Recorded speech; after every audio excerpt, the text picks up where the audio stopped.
Hello everyone, good morning. সকাল সকাল কিন্তু এতগুলো জামা কাপড় দেখা দিল আমার চোখে। তো আমার বাড়ির জানলা থেকে এরকম সবজি মামা দেখা পাওয়া যায়, খুবই ভালো লাগে। আমি গিয়ে সকালে উঠে ফার্স্টে সিঁড়িতে গিয়ে বসি, এত ভালো লাগে রোদটা পড়লে।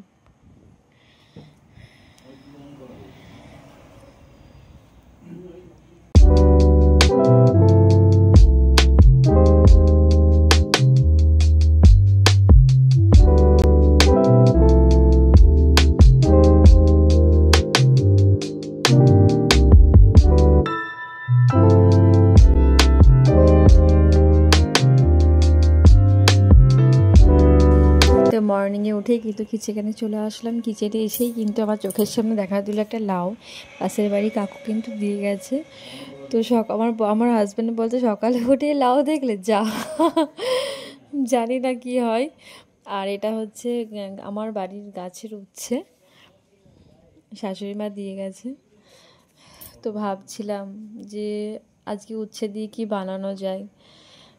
তো উচ্ছে দিয়ে এখন উচ্ছে ভাজা খুব একটা আমি ভালো লাগে না খেতে, উচ্ছের ছক্কাটাই করি, কুমড়ো মূলো বেগুন আলু দিয়ে উচ্ছের ছক্কাটাই করি, বেশ ভালো লাগে খেতে। তো সকালবেলায় চাটা খাওয়া হয়ে গেছে। এখন কিন্তু যেহেতু আমার হেল্পিং হ্যান্ড বাসনগুলো মেজে দিয়ে যায়, সেক্ষেত্রে কিন্তু বাসনগুলো তুলে তুলে রাখি, তারপর ছেলের কাছে স্নান টান করে হয়তো একটু বসলাম, ওর সাথে একটু মজা ঠাট্টা করি, ওর কিছু বলি ওকেও হয়তো রেগে যায়। এই দেখো আমি হাসছি, কিছু একটা বলছে ও, এইবারে ও কিন্তু আমাকে আর ছাড়বে না।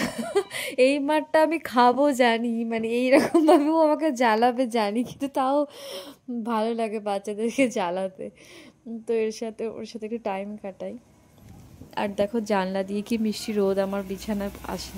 আমি এক একদিন চেষ্টা করি বিছানার জানলার ওপর কিন্তু বালিশগুলো রাখার, কারণ সকালবেলায় উঠেই ওই রোদটা মোটামুটি 12টা-1টা পর্যন্ত রোদটা আসে। এবার বালিশে যতক্ষণ রোদটা আসে ততই ভালো, ছাদে দিয়ে আসা তো সব দিন পসিবল হয় না, সেই জন্য জানলায় যেহেতু রোদটা আসে সেক্ষেত্রে আমি কিন্তু আমি ব্ল্যাঙ্কেট বলো, পাশ বালিশ বলো, মাথার বালিশ বলো, সবটাই আমি জানলার ওখানে দিয়ে দিই। আমার খুব ভালো রোদ আসে, মানে ভালো পরিমাণে আর কি গরমটা হয় বালিশগুলো।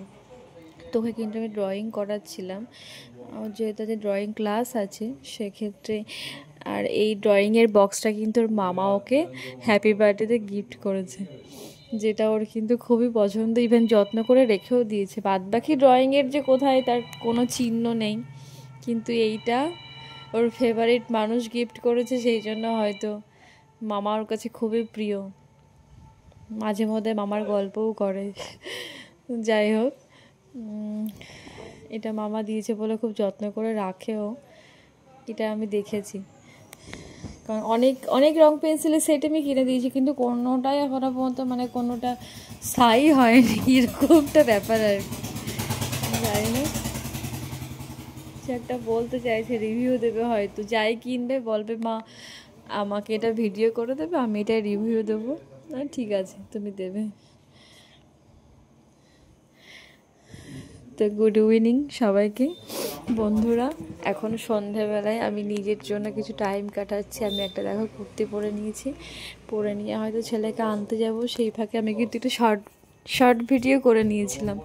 মানে নিজে এইগুলো করলে না একটু মনটা ভালো থাকে। সবসময় তো কাজের প্রেশার থাকে, সেটা সংসারে বলো অফিসের বলো।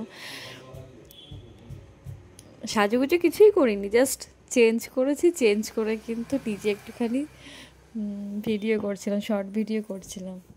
তো সন্ধ্যা হয়ে গেছে, ছেলেকে ওই ঘরে পড়াতে দিয়ে এসে আমি কিন্তু এখানে হয়তো চা রেডি করব।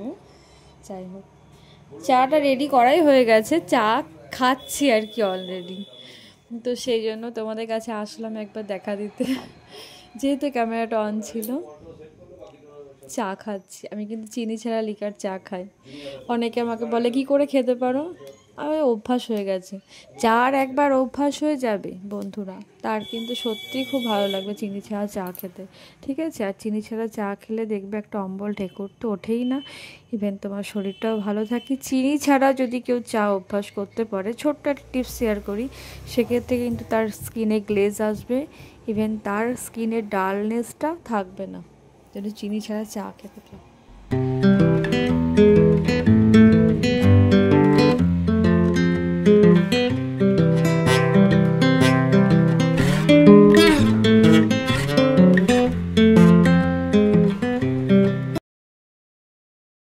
তো আজকে না ডিনার করছি হচ্ছে পনির দিয়ে, আলু দিয়ে, ক্যাপসিকাম, টমেটো, পেঁয়াজ দিয়ে কিন্তু একটা পনিরের তরকারি, তার সাথে কিন্তু বাটার পরোটা।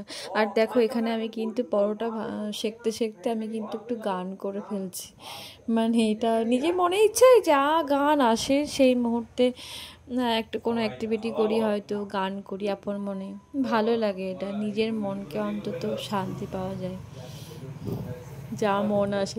কিন্তু কী গান করছে রে তোমাদেরকে আমি কিন্তু নিশ্চয়ই শোনাবো না, কারণ তার হয়তো সুর ফুরগুলো অন্যরকম হতেই পারে। এখানে রুটিটা বেলছি আর আমি কিন্তু আপন মনে গান করছি, আর ছেলেও ঘরে পড়ছে, হাজব্যান্ডও বাড়িতে কিন্তু গাড়িটা রাখতে গেছে। তো সকালবেলায় উঠেই সেই রান্নাঘর, রাতে শুতে যাওয়ার সময়তেও সেই রান্নাঘর, আমাদের মেয়েদের জীবনটা যেন রান্নাঘরেই সবটা চলে যায়। আর তার সাথে সাথে নিজের খেয়াল রাখা অনেকটাই, কিন্তু সবাই সবটা পারে না, সবাই যে ঠিকঠাকভাবে খেয়াল রাখে নিজেকে সব সময় সেটা হয়ে ওঠে না।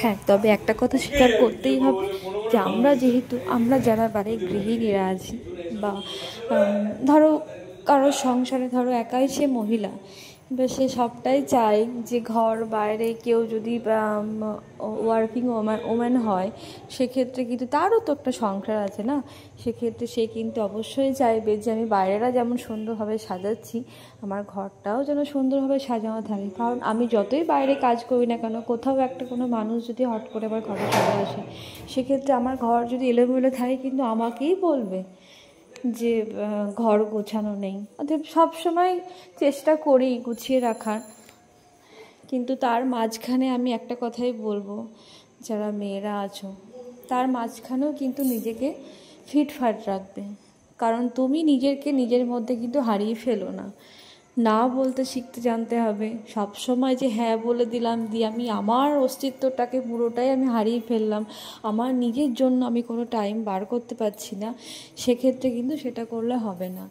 আগে নিজেকে ভালোবাসতে হবে।